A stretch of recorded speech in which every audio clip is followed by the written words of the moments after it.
We're now reaching the end of our coverage of methods in the Mono class from Project Reactor. And we're going to finish up by talking about key suppressing operators that are in the Mono class. We'd already talked earlier about the then suppressing operator in one of the earlier lessons on Mono. And now we're going to talk about two other suppressing methods, the materialize method and the fromRunnable method. These operators create a Mono that ignores its payload. So we'll start out with discussing materialize. We'd also briefly discussed this when we talked about the when combining operator in a previous part of the lesson.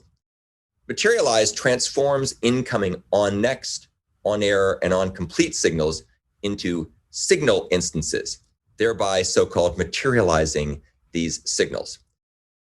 Materialize returns a mono that will first emit the complete method on the signal and then effectively complete the mono, basically saying it's done.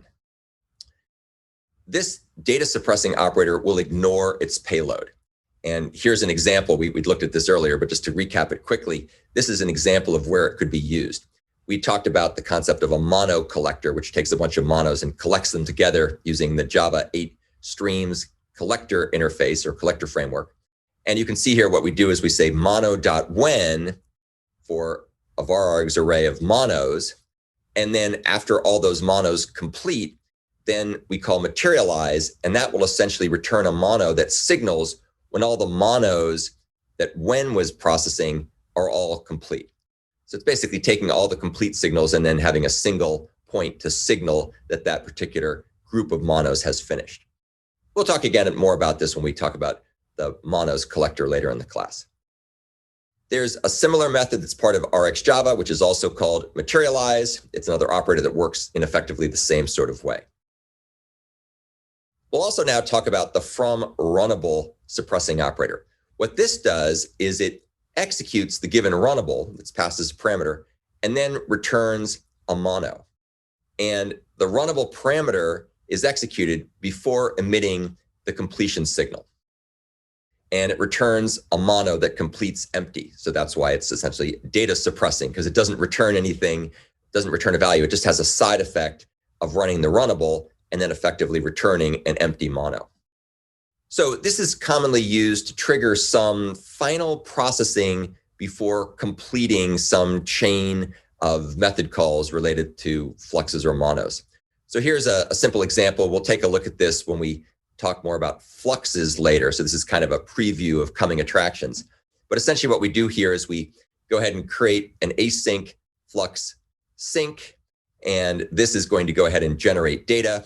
In this particular case, it's going to generate large random big integers. And then we're going to go ahead and use the map method, the map operator, to check if given randomly generated integers are prime or not. And then when we're finally all done with all the processing, much of which I've omitted here just to save space on the slide, we're then going to go ahead and use the then call. Remember, then is the one that's also data suppressing.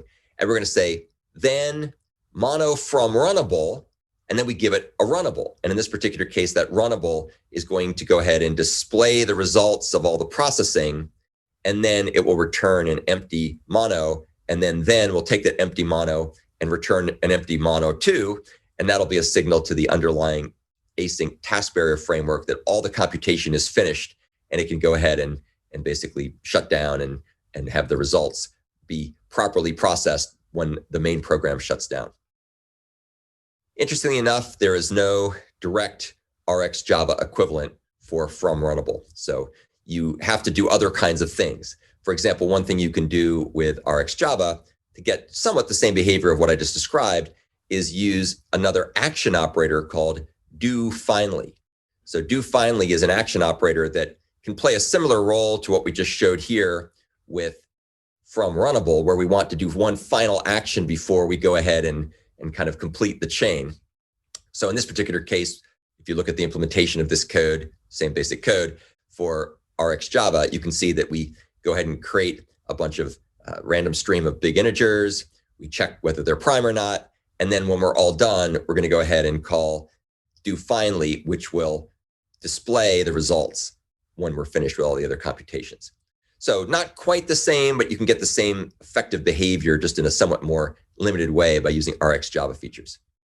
This is also somewhat similar to the then run method that's defined in the Java completable futures framework. So once again, just trying to show you how to compare and contrast the different asynchronous processing capabilities between RxJava, Project Reactor, and Java completable futures to give you a Rosetta Stone for comparison.